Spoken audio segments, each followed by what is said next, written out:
I shall speak boomingly. Fantastic. All right, so the story. In 2002, I was actually back home in Panama. That's my home country. And I was staying in this incredible condo. It's all marble floors, floor-to-ceiling windows, and it looked out onto the Bay of Panama. And in the bay were these amazing yachts. And I had, of course, seen the yachts before, but on this one particular day, I looked past the yachts, and on the hillside, I saw something a little peculiar. Shacks. Concrete blocks, corrugated tin roofs, a little iffy on the running water thing. In that single line of sight, I saw extreme wealth and extreme poverty, and I was forced to do something absolutely crazy. I asked the question, how is it possible for such extremes to exist in the same place at the same time? That one question started me on a 6-year odyssey to get an answer. I read all the books, I saw the documentaries, I attended lectures, all so that I could find what the problem was and identify who might be best qualified to deal with it. You see, I was educated as an engineer, and I believed that every question had a black and white answer. 1 + 1, 2. The acceleration due to gravity, 9.81 meters per second squared.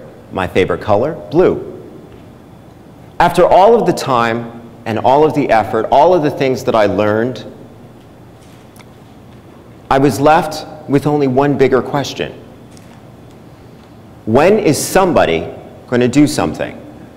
Seriously, climate change, corporate malfeasance, hunger, disease, when is somebody going to do something? And then a friend of mine said something that I think was supposed to be inspirational, but just actually ended up scaring the hell out of me. She said, "You are somebody." Wow. The reason that scared me was because I was a behind-the-scenes kind of guy. Engineer, remember? Responsibility and leadership were really big words.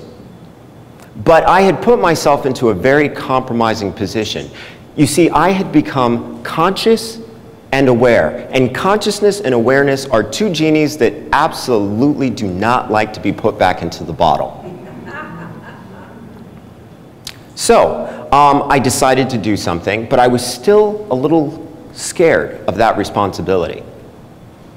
And then I had a friend recently say something to me that really helped, and I'd like to share that with you.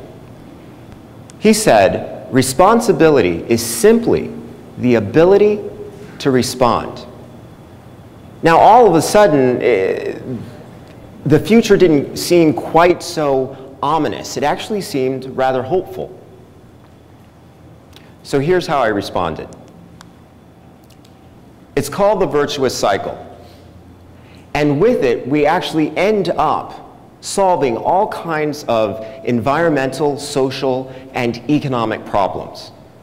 What you're looking at is a system for taking food waste and converting it into VermiSoks worm wine. Now, the worm wine is drip irrigated into VermiSoks, which are 3-foot-long mesh tubes that are filled with coconut husks and earthworms. And the earthworms eat the worm wine and the coconut husk to produce a nutrient-rich composted soil. Now, this is really exciting because this means that we don't have to deal with any of the back-breaking labor that's usually associated with gardening and farming. What's even cooler is that this doesn't require any water. All you have to do is lay down a VermiSoks, plant a seed, and feed it worm wine. The earthworms take care of everything. Now, this might seem a little unbelievable. So here are pictures of a demonstration garden that I did last summer here in Phoenix in 110 degrees during the day. This shows that we can grow locally grown organic produce even in the desert. What's more, we can create an entirely new local economy, not just from the jobs at my company, but from an entire ecology of abundance that we all create together.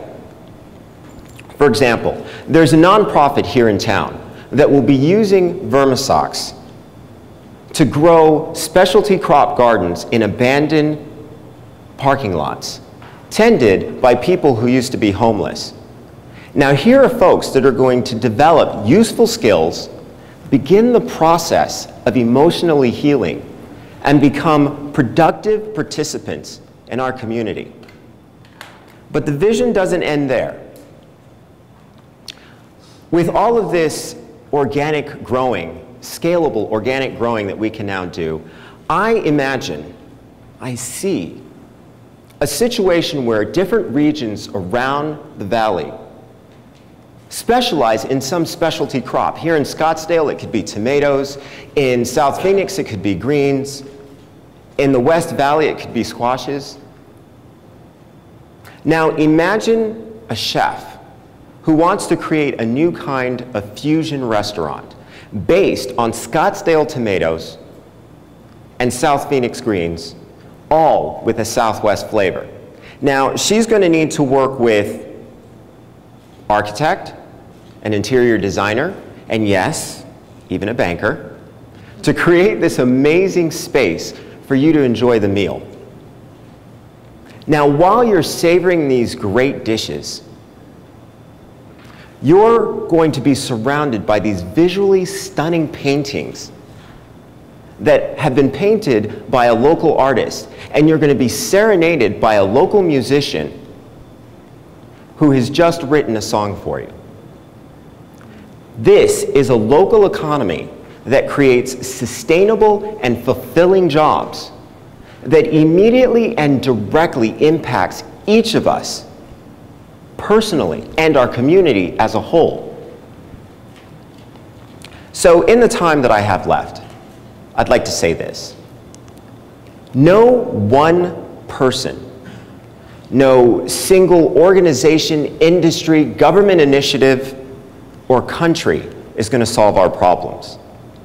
It's only by working together in a collaborative and reinforcing way, using our collective skills and talents, will we be able to actually respond in any kind of useful way. Business people, consumers, farmers, chefs, artists, musicians, even homeless people can create a genuine, sustainable paradise with a collaborative framework like the virtuous cycle. And in the end, when we're done, we will end up with healthy food, healthy people, a new economy, a regenerated environment, and living in a community of sustainable hope and possibility. Thank you.